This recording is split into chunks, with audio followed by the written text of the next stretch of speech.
Another movie in the list of Disney live-action remakes of their old films, and just in time for Disney Plus Day, let's talk about Pinocchio.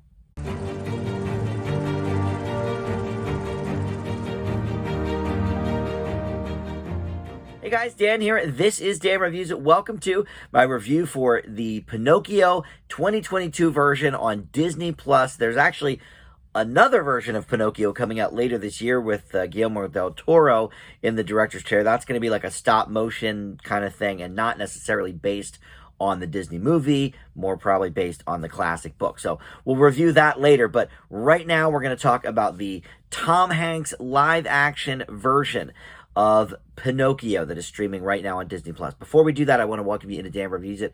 Thank you for finding this video. We've got tons of movie and TV reviews on the channel. Many of them probably not as long as this one is going to be. Sometimes when there's a big new movie out that I really want to talk about, I can go a bit longer than my typical videos. But hopefully you'll stay with me till the end to hear my grade of this movie. So, usually at the top I say spoiler-free review for a new movie, but this is Pinocchio. It is a remake of the Disney cartoon classic. So, I mean, I don't know if I'm going to really be giving you spoilers, but yeah, we're going to talk about some things that happen in this movie. If you've seen the original, I think you'll get it. If you haven't seen the original, go watch the original, the 1940 version, one of my all-time favorite animated films. So good. I guess before we launch sort of into this one, a little bit of my history with the original Pinocchio film. I saw it, when I was a kid, but as an adult, I've seen it several times and reviewed it at length with my buddy Joe for my Dan Does Disney feature, where either with Joe for the animated movies or my other buddy Tim for the live action movies, we are going through all of the Disney movies from, Snow White and the Seven Dwarfs on. And right now we're currently like in the mid 60s. Mary Poppins is coming up pretty soon, Sword in the Stone. But in any event, this is really a legendary film. It's an A+ in my book. I have always loved Pinocchio. So, when I heard they were going to do a new one, I wasn't necessarily bristling at that because they've done some good ones. I really liked their Beauty and the Beast that they did with Emma Watson. I liked the Jungle Book that they did. Now, I'm not quite as familiar with the original of that as some of these other ones, but they've done some that I thought were also not very good, or just, why are you even doing this? The Lion King, I know it was a huge global smash and it made all this money and broke all these box office records. It's not that great.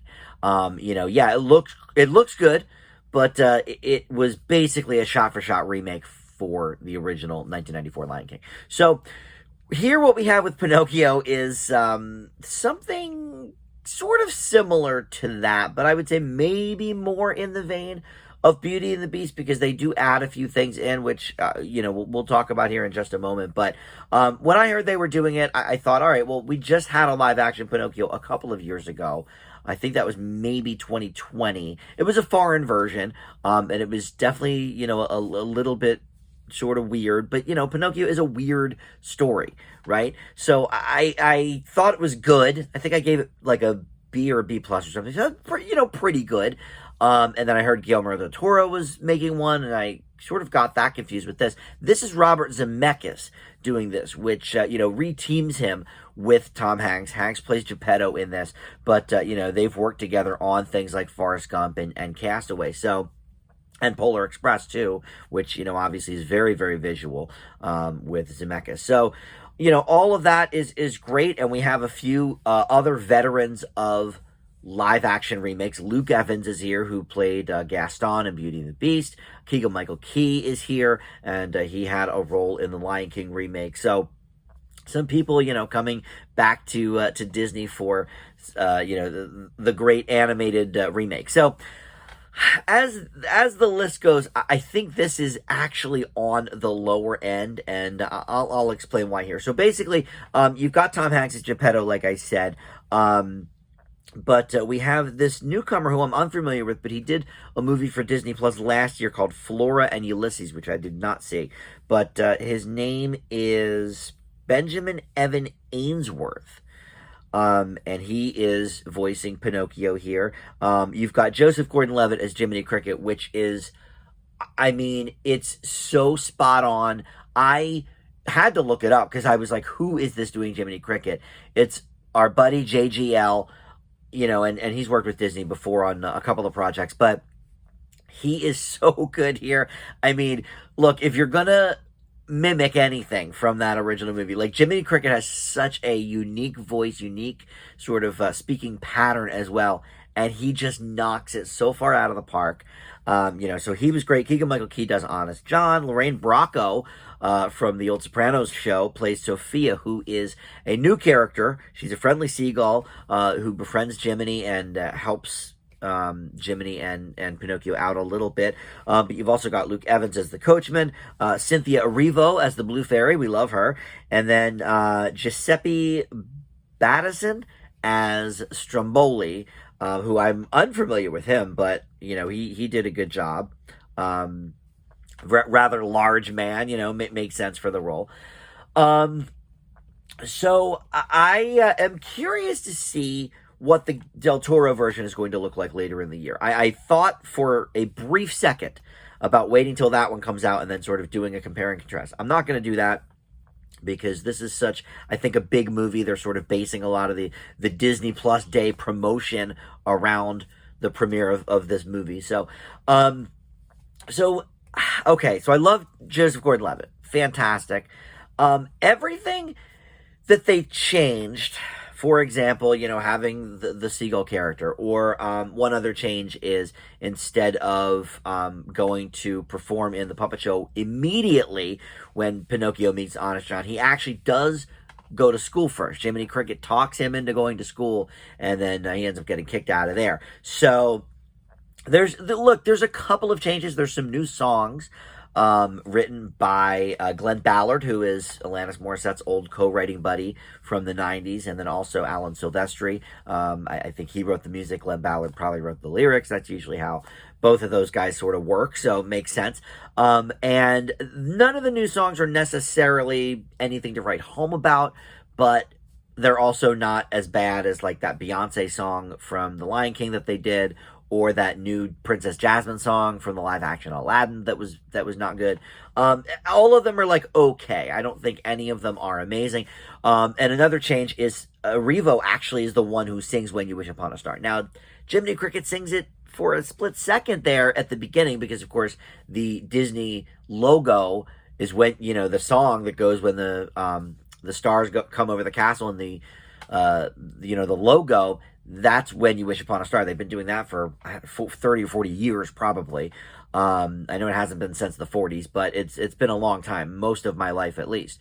So Jiminy does sort of say that at the beginning, so that's fun. And they add a few like little fun lines in it, and some touches. Although I'm very confused about when this is supposed to take place. Is it supposed to take place sometime around the original, which was the 40s, but then the book, of course, dates, way back before that even. But then some of the clocks in Geppetto's house are like Toy Story, Who Framed Roger Rabbit, like they're little winks to the Disney history. So like, are we supposed to assume this is present day then, or are they just, playing fun and loose with a gag that is sort of, in my opinion, kind of forced, but whatever.